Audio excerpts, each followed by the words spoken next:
Hey there, everybody. Welcome to our Beacon 23 Season 1, Episode 4 reaction and review. We're all hopping back in time here. This is an interesting choice for a show that's only a few episodes in, where it's like, okay, we know you guys have been watching Lena, Headey, and Stefan James. Now they're just not going to be on the I show at know. all. And now, oh, look, here's Barbara Hershey. Here's Sophie.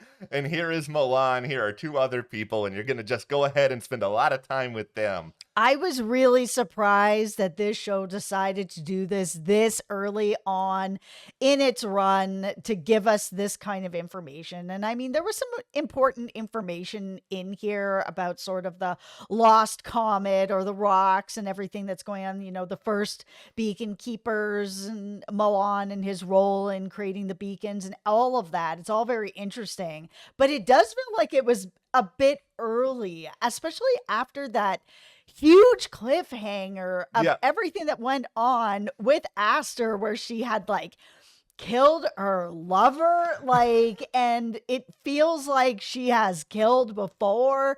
And it's just like, it was such an interesting end to that episode. And it's like, all of a sudden we're here. It Yeah. reminded me a lot of The Walking Dead. So we had that episode way back in the day Yeah. where it very much looked like Glenn had died. He was on top of that canister, fell over, he was trapped. There was all those walkers that ascended on him, and I was just like, oh, there's no way he's getting out of that.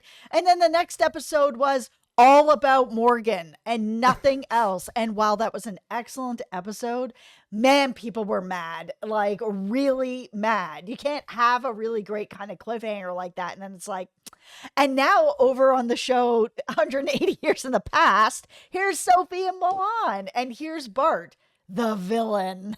Bart. This is a great Bart episode. Like, Bart Oh, is yeah. the MVP of this story. Also, probably terrifying. It's a good comparison you make, because I think this is a really good episode. Like, I think Mhm. this is probably, it might actually be my favorite of the first bunch that we've seen. Mm. And it's just, it is hard that you're putting it in a spot where you'd already sort of put on momentum with these other stories, and now you're just completely veering off course onto something completely out, a little bit different, but Mhm. probably connected in some way. But rest assured, we have our tinfoil hats at the ready. We are ready to put them on if need be.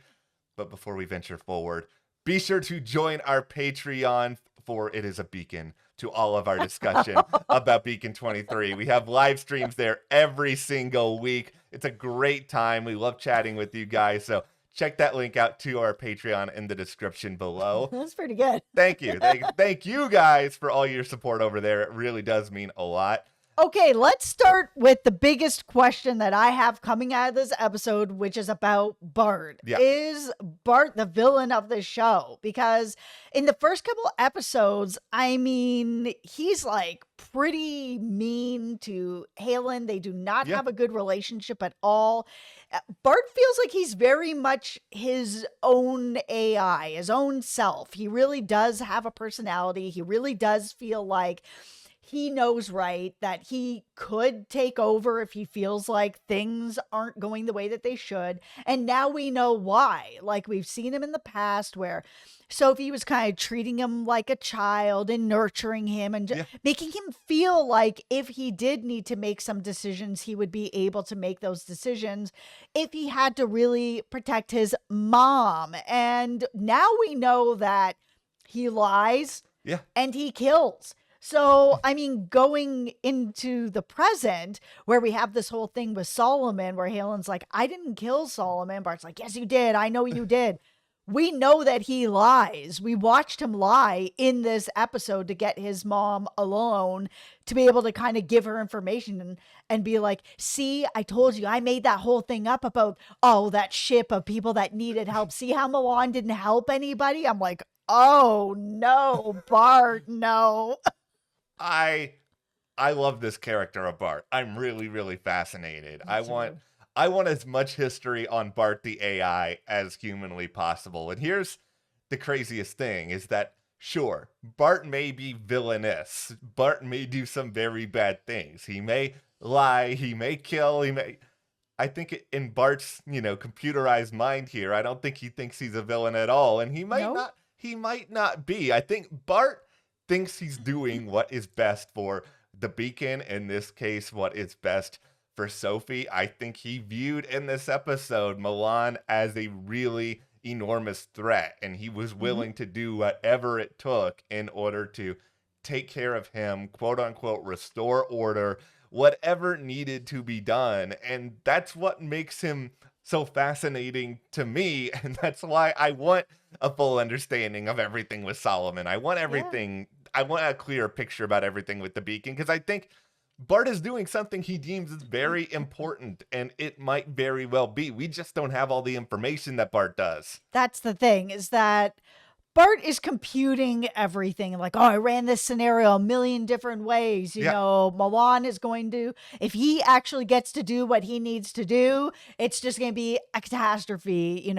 Millions of people are going to die. It's all going to be because of what he's doing. There's no other way around it. And that's the thing that Bart, as the AI, can't learn from anybody, not Sophie, not anybody, which is just sort of this human compassion and human ability to change depending on your situation, sort of that nature versus nurture. Is there a way to change? I'm a person who believes that you can change, and you can change at any age. I know there's lots of people that are yeah, like, oh, it's too old to change things.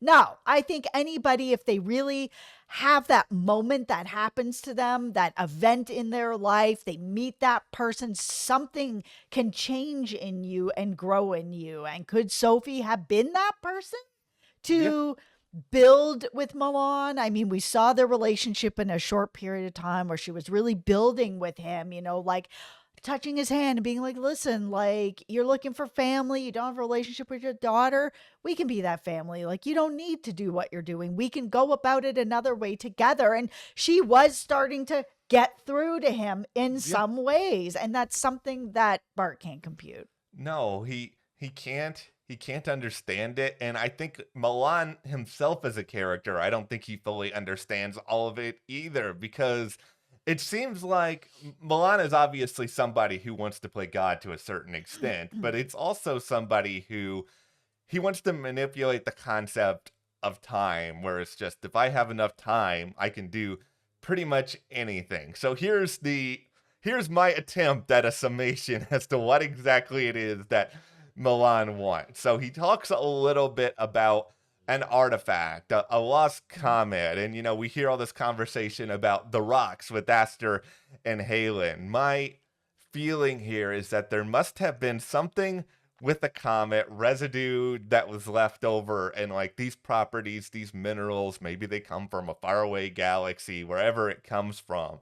There's a property within them that could potentially allow Milan to achieve his end goal here, which is to create this everlasting consciousness that conquers death, and people can continue to exist in different forms. Maybe they're not the same exact person, but they're still a person, and that there's just sort of this way to kind of consistently reincarnate yourself. But It's upload in space.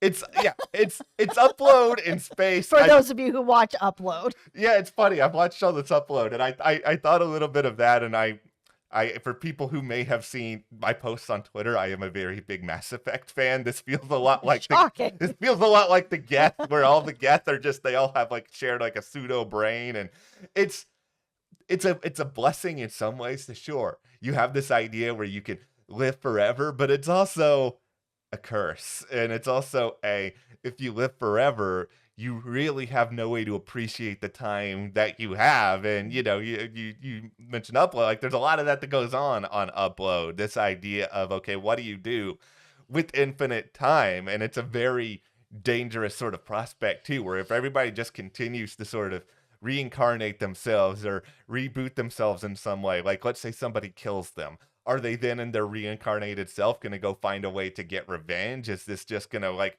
lead into this cycle of death and destruction? And there's a reason why Bart has computed some of the stuff that he has done. Like, this is a very dangerous prospect. There is a natural circle of life that the Lion King told us about when it came out in my theaters goodness. decades ago. And that must be upheld in the world of Beacon 23. I feel like I'm the only person that has not seen The Lion King. What? I know. Okay, well, Elton John, he put it in a Oh very no. important way. No, I just think the idea of what ultimately we're seeing here with Milan is, yes, it's a technologically brilliant idea, but it's a really, really dangerous idea. And it's something that has so many different solutions that if this was used for evil, some of the worst people in the history of mankind could continue to coexist in different forms and continue to, further along their goals. And that is terrifying. Yeah, because that's the thing. I mean, Milan was even like, listen, like, my intentions with this are good. My intentions are not to hurt anybody or have anybody get killed. That's not my intention. And it's like, okay, well, that's great that that's Yeah. not your intention. But what's to stop somebody from killing you? And Yeah. then taking it from you. Like, once you create something, it's not like you are the protector of this thing forever. Eventually, someone is going to be like, I like what Milan has over here, so I'm going to take it from him. I think what this episode does that's really, really effective is that, yeah, it's talking about all these sort of big, broad ideas, but it all really can be narrowed down to this sort of simple conversation between Milan and Sophie, where Sophie basically offers him a choice, an Mhm. alternative where it's like, okay, yes, you can go and play mad scientist, you can try to fulfill this idea that you have, or you can just stay here, we can be family, we can sort of build on this connection and Mhm. is human connection enough? And I think that it's a really interesting question that this show is tackling, and he makes a choice that puts a lot of this stuff really in motion, and there could have been a different way that all of it went around it. And that's why this show is so fascinating. Yes, it does feel like at times it was made for like $150 with its one set. It's a very nice set, but it's Oh, it's really, beautiful. it's just like, it feels very low budget for sci-fi. And yet I think it's tackling conversations that are way more interesting than a lot of shows with billions upon billions of dollars aren't really doing, because they're just like space battles, as though that is just interesting enough. No, I agree. Like, it is just sort of this one big set, but it's an amazing looking set. But Yeah. they are diving deeper into human and personal connections. Like, we do see Milan really, for a couple moments, really think about this. Like, oh man, I've been sort of on this mission for a long time. Do I give it up to have this more family personal connection? Like, he let it slip that him and his daughter are not, speaking, or not, Yeah. have any kind of real relationship. And it's clearly something that he's missing, that he needs. But he does decide, you know what? I feel like I can do this and I can keep it safe and I can not have anybody get hurt. I feel like I can do all of it. And he goes to leave, and Bart makes his decision where he's like, nope, it's not happening. Yeah. And he decides to kill him against what his mom, Sophie, has said. She told him a million times, stop, stop, stop. He doesn't listen. And they end up in this position at the end where he's basically just like begging for forgiveness. Bart Yeah. doesn't understand that what he's done is bad. He really does think, that he's done something to help humanity, to help his mom, and that he should be given forgiveness for doing something like this. And he doesn't understand why it's not coming, to the point that she's like even putting earbuds in to like listen to music and just drowned him out. Like, he is just being straight up ignored. This is a really emotionally affecting ending to this episode. Like, Painful. I think it's really well done, because I mean, Barbara Hershey's great. There's no surprise to me that she was going to be able to anchor this episode, but you've got this AI who's clearly, his emotional programming will be very much affected by whatever's going on here, and Mhm. how long it lasts. Like, we don't know if she ever really forgives him. We don't know what that means moving forward, and that's sort of an interesting way to inform the present. And then there's also this other idea, because Milan is, quote unquote, reborn in some ways through all of this, and his reborn self goes. However, he clearly didn't get what he wanted out of the beacon. So, whatever technology he has sort of devised, it hasn't been able to been like, put out there on the mainstream. And I think that's probably why we're still seeing what we're seeing in the present, because if he had gotten what he wanted, why there's no reason for Aster or the Wreckers or Coley or like anybody else from the QTA to just like continuously be visiting this beacon. Either they used up whatever they got over the years and they need something more, or they never got it in the first place, and clearly it is still there to some degree. Yeah, I feel like they probably just never got it, and that's why they're just finally getting to it now, or Mhm. they've been trying to get to it throughout all this time, or because Solomon finally found it, that Mhm. now everyone is just like, oh, okay, this has got to be what Milan was talking about back in the day, 180 years ago. That's just like this fable that's been, told over and over and over again until now, where it's like, oh, and now Solomon's actually found it at sort of the same area of this beacon where Milan was. Okay, I'm gonna put on tinfoil hat Oh, okay. here. All All right. right. All right. What if Solomon was working with Bart to be able to build basically a vault for these rocks and like really insulate them even further? Like maybe it's like you said, maybe he discovered a part of it that they were in and he was just like, okay, I want to find a way to protect these more. Maybe Bart convinced him of this.